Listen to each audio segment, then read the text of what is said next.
बेदर्दी सैयां अंतिम भाग। तो फ्रेंड्स, पिछले भाग में हमने पढ़ा है कि खुशी अपने दिल के जज्बातों को छुपाते हुए बोली, ऐसा कुछ तो नहीं है। राज जी ने कहा है कि उनके कुछ मेहमान आने वाले हैं तो उनके लिए कुछ अच्छा सा बना दूं। अब आगे। मंजू जी ने अच्छा कहा और वहाँ से चली गई। खुशी ने लंबी सांस ली और अपने दोनों हाथों को मिलाकर रजत के बारे में सोचने लगी। जिंदगी में पहली बार उसे इतनी खुशी हो रही थी क्योंकि उसका दिल कह रहा था कि रजत सिर्फ और सिर्फ उसके लिए ही आ रहा है। रजत राज के घर के बाहर आ गया तो उसकी गाड़ी की आवाज़ सुनकर खुशी अपने कमरे में चली गई और अपने आप को ठीक किया ताकि वो रजत के सामने अच्छी दिख सके।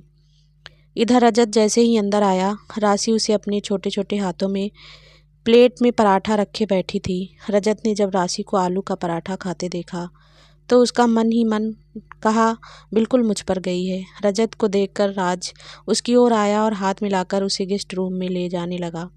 तभी राशि ने रजत को देखकर कहा, हेलो रजत अंकल। रजत ने भी जवाब में हेलो कहा और राज के साथ गेस्ट रूम में चला गया। राज ने रजत को बैठने के लिए कहा, लेकिन रजत ने बिना किसी लाग लपेट के कहा, राज, मैं अपनी पत्नी को ले जाने आया हूँ जो तुम्हारे घर में रह रही है। रजत की बात पर राज ने हैरानी से कहा, पत्नी?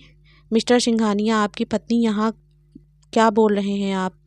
रजत ने राज की आंखों में झांकते हुए कहा, खुशी मेरी पत्नी है और राशि मेरी बेटी है और आज मैं उन्हें ले जाने आया हूँ। राज, जिसे रजत की बातों पर बिल्कुल भरोसा नहीं हो रहा था, उसने रजत को आत्मविश्वसनीय तरीके से देखा, फिर बोला, देखिए मिस्टर रजत सिंघानिया, मैं आपकी बहुत इज्जत करता हूँ, लेकिन आप जो ये कह रहे हैं ये मैं बिल्कुल नहीं मान सकता। राशि मेरी बेटी है और खुशी जी वो सालों से मेरे साथ हैं। आप ऐसे कैसे बोल सकते हैं? रजत ने जब राज को थोड़ा घूर कर देखा और बोला, मतलब आपको लगता है मैं झूठ बोल रहा हूँ? राज, देखिए, मैं आपसे झगड़ा या बहस नहीं करना चाहता, लेकिन आप जो कह रहे हैं वो कैसे हो सकता है? खुशी जी अगर आपको जानती होती तो वो मुझे उसी दिन बता देती। और आप अपने आप को उनका पति कहते हैं, तो इतने दिनों से कहाँ थे आप? जब उनको आपकी ज़रूरत थी, जब वो बीच रास्ते में मरने के ख्यालों में थी, तब आप कहाँ थे? राज के सवालों को रजत के पास कोई जवाब नहीं था। वो चुपचाप खड़ा रहा।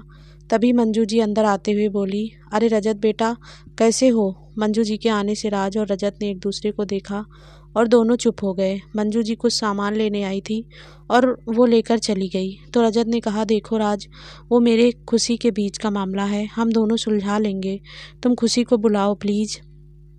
राज अपने दोनों हाथों को बांधकर खड़ा हो गया और फिर कुछ देर बाद बोला, आप दोनों के बीच का मामला है तो उसे घर में ही सुलझाते ना। सालों बीत गए हैं मिस्टर सिंघानिया और अब आप भी खुशी से सुलह करना चाहते हैं। कैसे इंसान हैं आप? आपको अपने किए पर कतई पछतावा नहीं है जो आप मुंह उठाकर चले आए उनको लेने के लिए? रजत कुछ बोल पाता उससे पहले ही खुशी वहां आते हुए बोली, वो जैसे भी इंसान हैं मेरे पति हैं राज जी।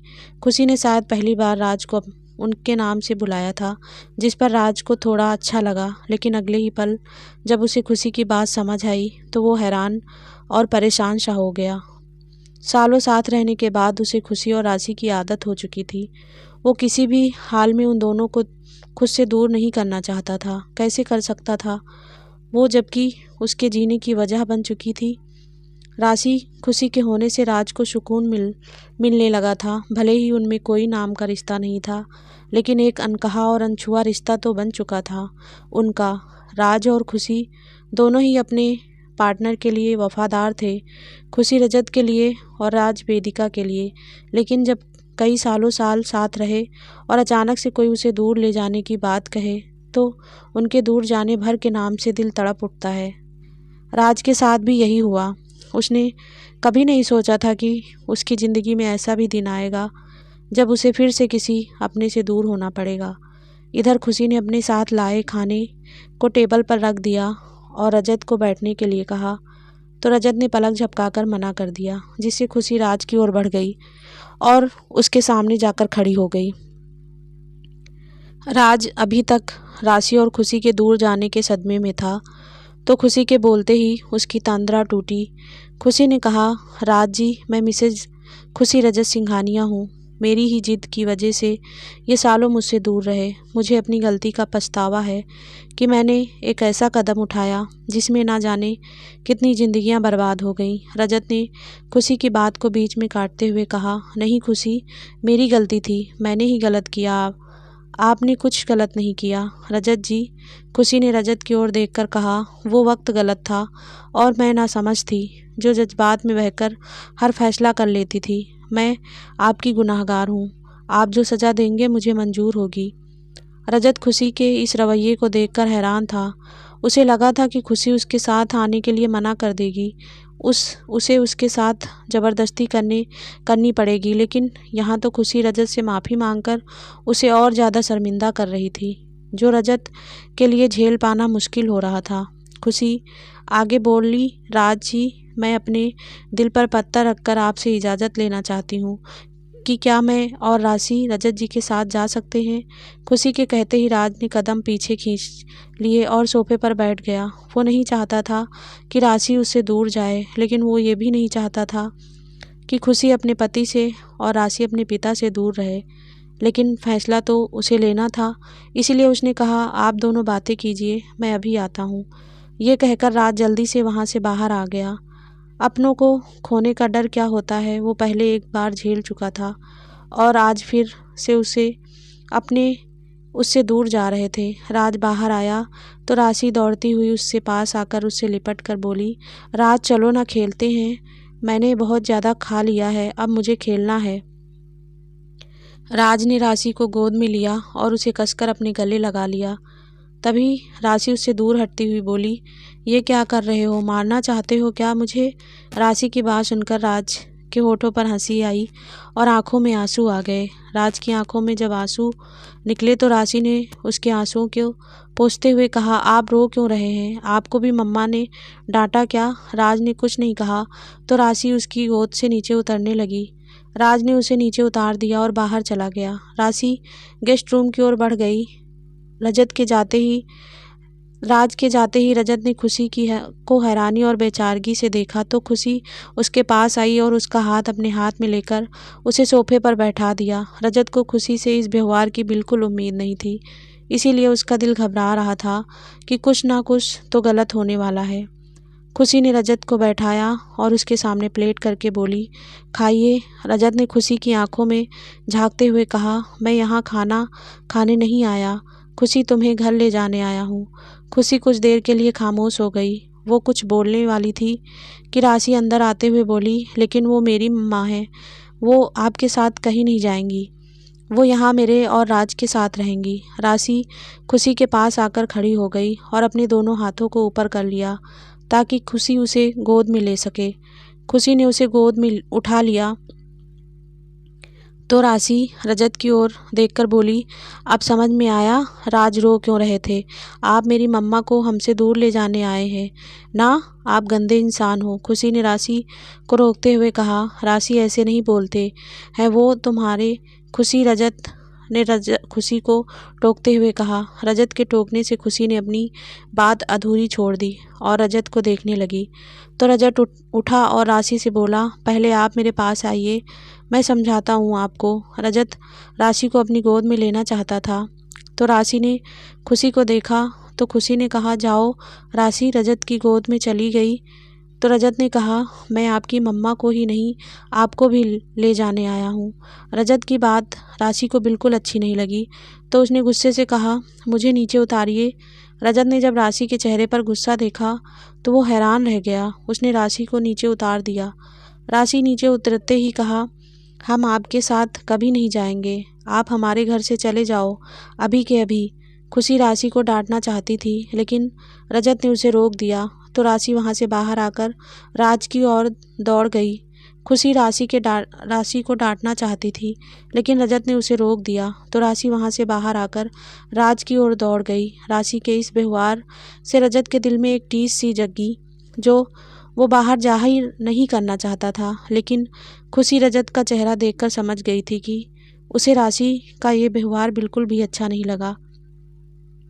लेकिन खुशी कुछ नहीं बोली और रजत को नाश्ता करने के लिए बोली। राशि राज के पास आकर खड़ी हो गई। राज, जो बहुत ज़्यादा परेशान और हैरान था कि ये सब क्या हो रहा है और क्यों हो रहा है।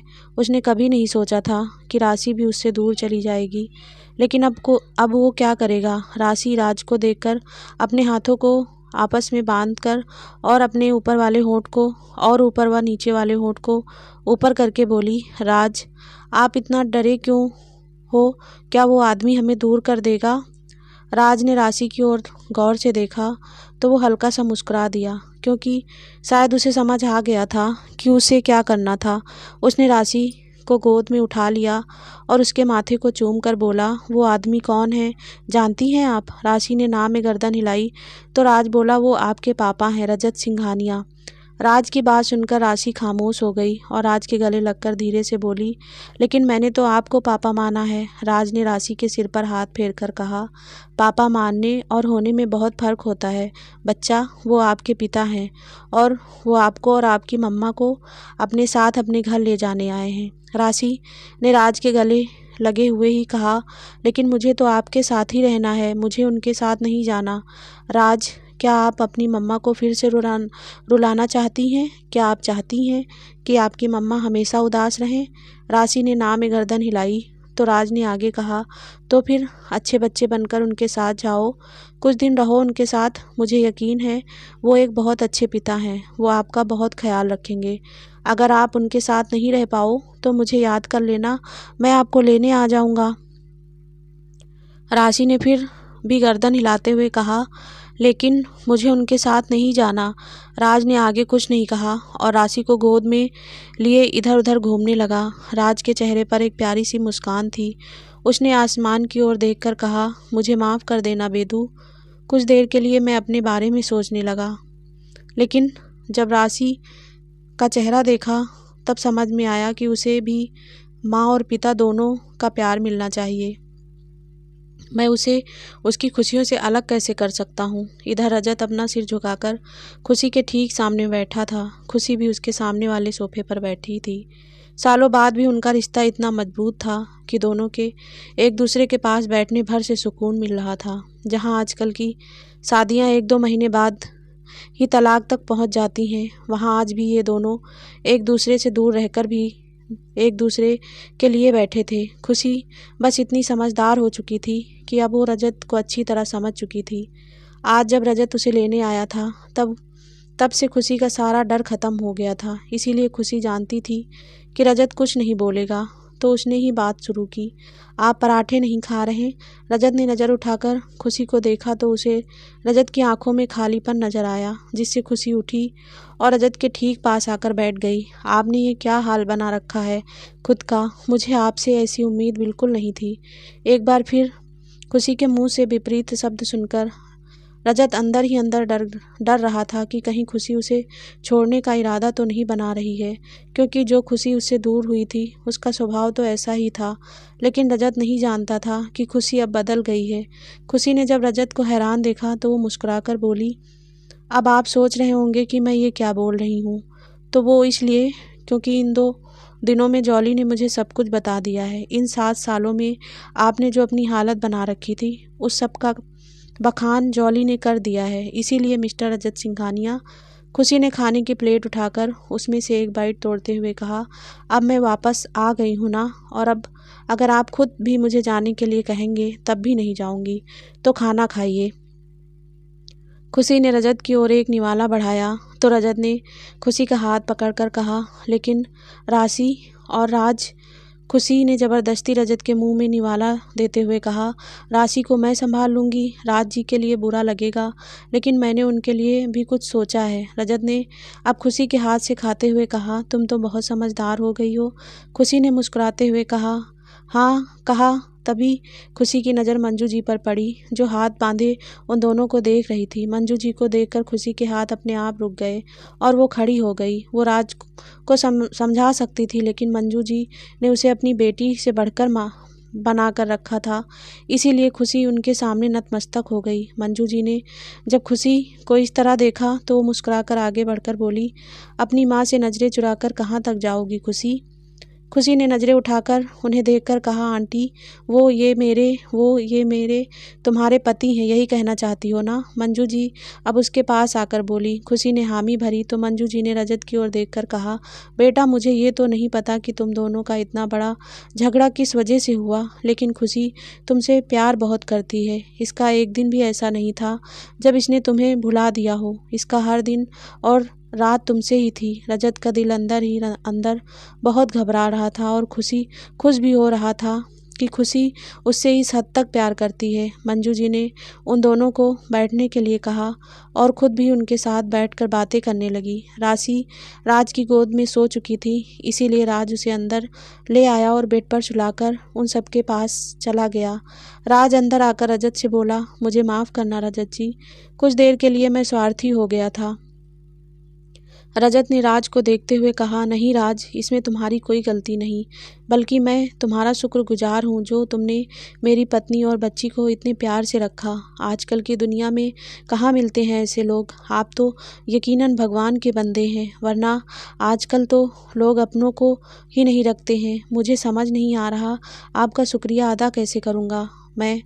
राज ने हाथ जोड़कर कहा, रजत जी आप हमें शर्मिंदा कर रहे हैं। आप बस इतना कर दीजिएगा कि कभी कभार राशि से मुझे मिल लेने दीजिएगा।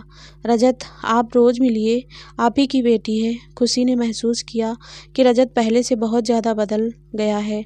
जैसा कि जॉली ने खुशी को रजत के बारे में बताया था कि रजत अब किसी से बहस नहीं करता, हर वक्त अकेला रहता अपने कमरे में खुशी की यादों के साथ। जॉली की कही हर एक बात खुशी रजत में महसूस कर रही थी। वो मन ही मन खुश भी थी, लेकिन एक अजीब सा डर उसके जहन में चल रहा था, जिसका उसे खुद नहीं पता था कि वो कैसा डर था। काफ़ी देर बात करने के बाद जब रजत उठा तो मंजू जी और राज भी उठ गए। खुशी भी उठी और सबको अनजान नज़रों से देखने लगी। सबको पता था कि रजत खुशी को लेने आया है, लेकिन रजत किस मुँह से कहे कि खुशी चलो, और खुशी भी कैसे कह सकती थी रजत के साथ जाने को, क्योंकि दोनों ही राज के एहसान तले दबे थे। तभी मंजू जी ने स्थिति को समझते हुए कहा, खुशी राशि सो रही है, उसे उठाना मत, ऐसे ही ले जाना, क्योंकि अगर वो जाग गई तो शायद ही जाए। खुशी ने हाँ में गर्दन हिलाई और रजत के आगे आगे चलने लगी। रजत भी खुशी के ठीक पीछे था। दोनों बाहर आ गए तो रजत उसके आगे आकर बोला, मैं लूँ राशि को। रजत ने मासूम और सवालिया नज़रों से खुशी को देखा। खुशी रजत का चेहरा देखकर समझ गई कि अपनी बेटी को गोद में लेने की खुशी रजत महसूस करना चाहता था। इसीलिए खुशी ने मुस्कुराते हुए गर्दन हिला दी। रजत ने हौले से राशि को उठाया ताकि उसकी नींद ना टूटे। राशि ने नींद हल्की सी खुली, लेकिन पिता का स्पर्श न जाने क्या था कि वो रजत के कंधे पर सिर रखकर सो गई। इस वक्त रजत जो खुशी महसूस कर रहा था वो उसे शब्दों में नहीं बयां कर सकता था। रजत आगे बढ़ा ही था कि खुशी ने उसका हाथ पकड़कर कहा, रजत जी, लेकिन मैं राज और मंजू जी को ऐसे छोड़कर कैसे जा सकती हूँ, वे तो अभी तक बाहर भी नहीं आए हैं। रजत ने दरवाजे की ओर देखा, तब तक राज और मंजू जी बाहर आए। मंजू जी ने खुशी को एक बैग देते हुए कहा, खुशी इसमें राशि के खिलौने हैं, अगर वो ज़्यादा परेशान करे या ज़्यादा रोए तो उसे संभाल लेना। खुशी कुछ कहती उससे पहले ही रजत बोल पड़ा, खुशी और राशि आपके पास आती जाती रहेंगी, आप बिल्कुल चिंता मत करिए। मंजू जी ने हाँ में गर्दन हिलाई तो रजत और खुशी बाहर आ गए। रजत ड्राइविंग सीट की ओर बढ़ने लगा तो खुशी ने कहा, लेकिन राशि को लिए आप, मैं संभाल लूँगा, तुम बैठो। रजत ने दरवाज़ा खोलते हुए कहा। खुशी ने कंधे उचका दिए और वापस मुड़कर देखा तो राज और मंजू जी उदास चेहरों के साथ खड़े थे। खुशी को भी तो उनसे लगाव हो गया था, इसीलिए वो उनके दिल का हाल समझ सकती थी। लेकिन खुशी ने जो सोचा था उसके मुताबिक उसे यहाँ से जाना ही था, तो उसने हाथ हिलाया और गाड़ी में बैठ गई। राशि रजत के ठीक उसी प्रकार चिपकी हुई थी जैसे वो राज के साथ गाड़ी में चिपक कर सोती थी, इसीलिए उसे ज़्यादा परेशानी नहीं हुई। रजत ने गाड़ी सड़क पर दौड़ा दी तो खुशी ने धीरे से कहा, रजत जी, दादाजी कैसे हैं? रजत ने अचानक खुशी की ओर देखा तो उसे दादाजी की कही बात याद आ गई कि उसने जो खुशी के साथ किया उससे वो कभी खुश नहीं रह सकता। रजत ने धीरे से कहा, वो नहीं रहे।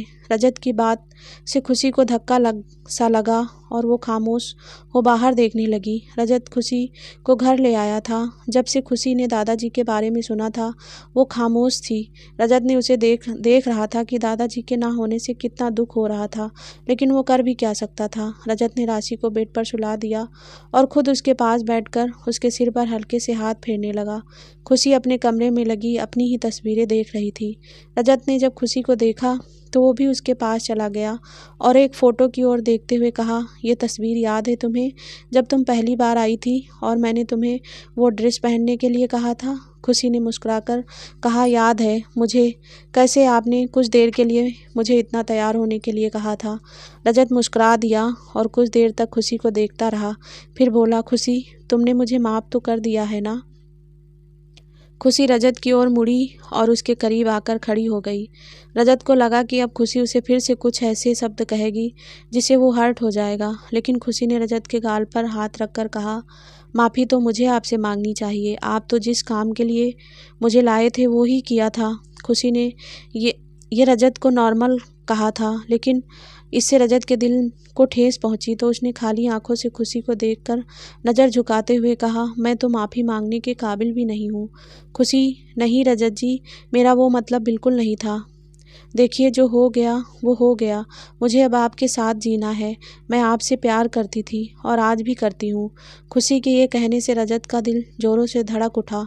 जो सालों से वीरान पड़ा था आज वो धक धक करने लगा था। रजत ने कांपते हाथों से खुशी के हाथ को अपने हाथों में लिया और घुटनों पर बैठकर रोते हुए कहा, मुझे माफ़ कर देना जो मैंने तुम्हें इतनी तकलीफ़ दी, तुम्हारे साथ वो सब। खुशी ने जब रजत को इतना कमज़ोर होते देखा तो उसने झट से रजत के सिर को अपने दूसरे हाथ से सहलाने लगी। रजत ने जब अपने दोनों हाथों से उसकी कमर को पकड़ लिया और उसे लिपट गया। खुशी ने रजत के सिर को अपने हाथों में लिया और सहलाती हुई बोली, आप आज तक उस बात को लेकर क्यों बैठे हैं? मूव ऑन कीजिए ना रजत। लेकिन खुशी, मैंने तुम्हारा रेप। रजत आगे कुछ बोलता कि खुशी ने उसे चुप करते हुए कहा, नहीं नहीं, ऐसा कुछ भी शब्द मत निकालो अपने मुंह से। चुप हो जाइए और भूल जाइए जो भी हुआ। रजत काफ़ी देर तक खुशी के लिपटकर आंसू बहाता रहा और खुशी उसे संभालती रही। शायद सालों तक दूर रहने के बाद वो समझ चुकी थी कि रजत उस दिन गलत था, लेकिन उस वक्त उसे उसकी ज़रूरत थी। उस दिन वो अपने आवेगों को नहीं संभाल पाया और वो सब कर बैठा। लेकिन उसके बाद उसका गिल्ट उसे जीने नहीं दे रहा था और उसकी सालों की तपस्या से खुशी वापस उसकी ज़िंदगी में आ गई है। रजत ने खुशी से अलग होकर कहा, अब मैं तुम्हें कभी परेशान नहीं करूँगा। मैं बदल गया हूँ खुशी। अब मुझे गुस्सा भी नहीं आता, यकीन करो मेरा। खुशी ने रजत के गाल को छूकर कहा, यकीन था तभी तो आई हूँ। रजत अब कुछ नहीं बोला तो खुशी भी चुप हो गई। शाम होने को थी तो खुशी ने राशि को जगाते हुए कहा, राशि उठ जाओ, बहुत सो लिया बच्चा, चलो। राशि ने आंखें खोली और खुशी के चिपक गई। खुशी ने राशि के मुंह को पकड़कर उसे हल्का सा दबाते हुए कहा, उठ जाओ, देखो हम कहाँ हैं। राशि ने इधर उधर नज़र दौड़ाई तो अनजान घर पाकर उसे खुशी को देखते हुए कहा, मम्मा अपने घर चलो ना। खुशी, ये अपना घर ही है बेटा, आपके पापा का घर। राशि अब कुछ नहीं बोली तो रजत उसके पास आकर बैठ गया, लेकिन वो कुछ बोला नहीं। वो बोलना चाहता था लेकिन उसे नहीं पता था कि वो कहाँ से शुरू करे। राशि से बातें तो बहुत करनी थी उसे, लेकिन कैसे करे ये वो नहीं जानता था। राशि उठकर खुशी की गोद में बैठकर उसके सीने से चिपककर रजत को अपनी मासूम आंखों से देखने लगी। रजत मुस्कुराकर राशि को देख रहा था, लेकिन राशि अब भी उससे डर रही थी। राशि ने रोते हुए कहा, मम्मा मुझे राज के पास जाना है, प्लीज़ चलो ना, मुझे यहाँ नहीं रुकना। खुशी ने राशि के माथे पर हाथ फेरते हुए कहा, बेटा राज अंकल अब अपने परिवार के साथ रहेंगे ना, हम उनके घर में अब नहीं रह सकते, अब हमारा घर है ये। राशि अब कुछ नहीं बोली तो खुशी ने हैरान परेशान होकर रजत को देखा तो रजत ने पलक झपकाकर खुशी को शांत रहने के लिए कहा। रजत और खुशी दोनों ही खामोश बैठे थे। तभी दरवाजे पर रोशनी ने कहा, खुशी दीदी। खुशी और रजत के साथ साथ राशि ने भी रोशनी को देखा तो खुशी ने उसे अंदर आने के लिए कहा। रोशनी अंदर आई तो उसके पीछे पीछे राशि के ही उम्र की एक छोटी सी लड़की भी थी। रोशनी ठीक खुशी के पास आकर खड़ी हो गई तो छोटी सी लड़की ने रोशनी की साड़ी का पल्लू पकड़ लिया। औरत उसके सहारे खड़ी होकर राशि को देखने लगी। राशि का ध्यान भी लड़की पर गया तो छोटी लड़की मुस्कुरा दी। बदले में राशि भी हल्की मुस्कुरा दी। खुशी, कैसी हैं आप? रोशनी, मैं ठीक हूँ। आप कहाँ चली गई थी और क्यों चली गई थी? रजत साहब ने आपको कहाँ कहाँ नहीं ढूंढा। खुशी ने हल्के से मुस्कुराकर कहा, वक्त वक्त की बात है दी, शायद उस वक्त में हमारा साथ नहीं लिखा था, लेकिन अब मैं कहीं नहीं जाऊंगी, यकीन करें मेरा। रोशनी ने सिर हिलाया तो खुशी ने आगे कहा, ये आपकी बेटी है? रोशनी ने उस छोटी सी बच्ची के सिर पर हाथ फेर कर कहा, जी। आपके जाने के कुछ वक्त बाद मुझे सौरभ मिले, फिर हमने शादी कर ली। बहुत अच्छे हैं वो। ये मेरी बेटी मधु है। खुशी ने राशि की ओर देखकर कहा, ये देखो आपकी नई दोस्त भी है यहाँ। राशि कुछ नहीं बोली तो खुशी ने मधु के गाल को छूकर कहा, बहुत प्यारी बच्ची है। रोशनी, चलिए आप सबके लिए खाना बना देती हूँ। रोशनी जाने लगी तो उसकी बेटी मधु भी वहाँ से जाने लगी तो खुशी ने उसे अपने पास ही बैठाते हुए कहा, आप दोनों खेलो, मैं उनकी मदद कर देती हूँ। खुशी ने राशि को अपनी गोद से उतार दिया और उसे रजत मधु के साथ छोड़कर वहाँ से चली गई। मधु राशि के पास आकर धीरे से बोली, क्या नाम है तुम्हारा? राशि ने मधु को घूर कर देखा, फिर बोली, राशि। रजत उन दोनों को बात करते देख मुस्कुरा दिया और वहाँ से सोफे पर आकर बैठ गया ताकि दोनों लड़कियाँ और ज़्यादा बात कर सके। रजत ने अपना लैपटॉप उठाया और उसमें काम करने लगा। राशि और मधु दोनों कुछ ही देर में घुल मिल गई और हंसते हुए बेड पर कभी इधर तो कभी उधर खेलने लगी। खुशी और रजत अब एक दूसरे के साथ रहने लगे थे। राशि को भी रोशनी की बेटी मधु मिल गई थी, जिसे वो राज को अब कम ही याद करती थी। लेकिन जब मधु उससे दूर हो जाती या रोशनी के साथ बाहर चली जाती तो राशि राज को याद करती। ऐसे में रजत उसके साथ वक्त बिताता और राशि भी अब रजत के साथ खुश रहने लगी और इस तरह रजत, राशि और खुशी साथ साथ खुशी खुशी रहने लगे। तो दोस्तों, ये कहानी यहीं पर समाप्त होती है। मैं उम्मीद करती हूँ आप सभी को ये कहानी अच्छी लगी है और प्लीज़ दोस्तों, मैं एक नई कहानी के साथ आप सभी से मिलूँगी। तो फ्रेंड्स, अपना ध्यान रखिएगा और ऐसे ही सपोर्ट बना